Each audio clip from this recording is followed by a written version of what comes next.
বন্ধুরা, recipe with রিনা রান্নাঘরে নমস্কার। এই দেখেন আমি কিছু পাকা উচ্ছে কেটে নিয়েছি,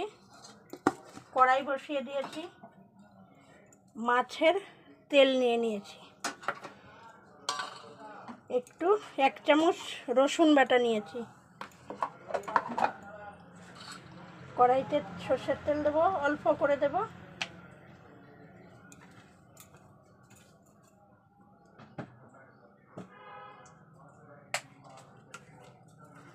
কালো জিরে ফোড়ন দেব,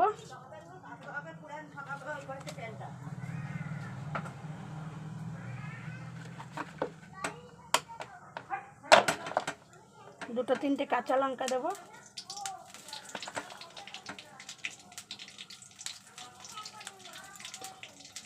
চারটে কাঁচা লঙ্কা দিয়ে দিলাম,